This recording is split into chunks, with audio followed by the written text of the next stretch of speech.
Now, the Nigeria Police Force has warned groups and individuals planning to organize fun fairs or distribute palliatives without involving security agencies, saying that any negligence resulting to the death of citizens will be treated as a criminal case. This followed two recorded incidences in Nigeria's capital, Abuja, and Ihiala local government area of Anambra State, which tragically resulted to the loss of about 13 persons, including children, during the distribution of palliatives. The force public relations officer expressed concern over the unfortunate incidents, saying that unorganized distributions of palliatives and fun fairs pose a significant threat to public safety. In light of this development, the IGP has called on government officials, community leaders, and non-governmental organizations to work collaboratively towards establishing a comprehensive and organized framework for distributing palliatives. The IGP has hereby warned groups and organizers of similar events to ensure the involvement of security agencies, particularly the Nigerian Police Force, as negligence on their part is criminal and would not be overlooked, as provided for in Section 196 of the Penal Code and Section 344 of the Criminal Code laws of the Federal Republic of Nigeria. And joining us to further discuss this is a public affairs analyst, Moses Idika. Mr. Idika, thank you so much for joining us. Thank you. Good evening. Good evening, Nigerians. You're welcome. Now, being privy to the news around people losing their lives, including children in Stampedes in a humanitarian cause, what were the thoughts that ran through your mind? My heart goes out to the families of everyone that fell victim to this tragedy in Ibadan, in Okija, and earlier today in Abuja. It's a very, very unfortunate situation. This is a season where when people share love, when people reunite with families and are happy, but for several families across Nigeria, they are in mourning mood because of the stampedes.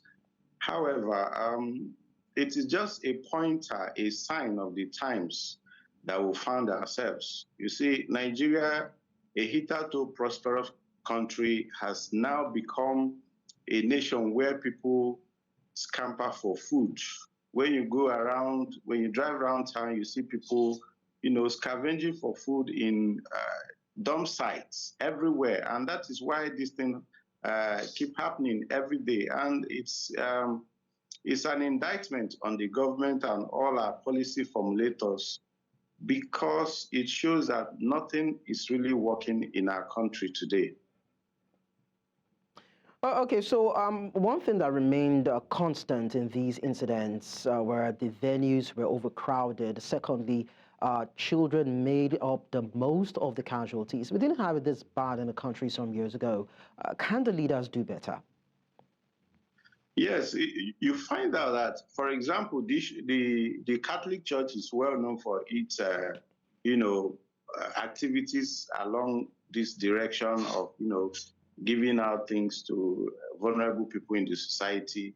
The Obi Jackson Foundation too, this is not the first time. It's been happening for several years. And you find out that people now scamper. You look at it in Ibadan, for example, the organizers of the event in Ibadan said they were going to give out 5,000 naira to 5,000 persons, and they will offer free food. And at the end of the day, 35 persons, mostly children, died just to get 5,000 naira or to get free food. 5,000 naira is just a little above $3. And that is the summary of how dire the situation has become. You see, in Abuja, you also see it. Maitama is the heart of Abuja town. It's the nearest satellite town is like 10 kilometers from Maitama. But by 5 a.m., more than 3,000 persons had gathered around the church. For how many? For rice that's maybe in Abuja, they say mudu, maybe 2 mudu of rice, and several persons are dead. So what this tells us is that the government, all the figures we keep hearing them reeling out, every day they tell us our economy is growing by 2 digits, our economy is growing, we've made more money, and external reserve is now buoyant. But when you come home to Nigeria, all these figures do not translate into any changes in the life of the people. But the government has, like you said, come out to say that it has provided sort of cushionings for homes and families. And the fact that we've seen situations where they said that they're hoping to ensure even distribution of wealth to all the regions. If we are not seeing that happen, what can be done to make it happen? You see, I understand, like every other Nigerian, that what is happening today in Nigeria didn't just start with President Tinubu's government. It started long ago. Successive governments have always paid lip service to issues that has to do with, or that have to do with economic development of the country, empowering the citizens, creating opportunities where people can work and earn decent living. Nigerians are not known for begging for food. Nigerians all over the world are reputed to be people who work hard, who are creative, who are always willing to work, who go all out to achieve successes.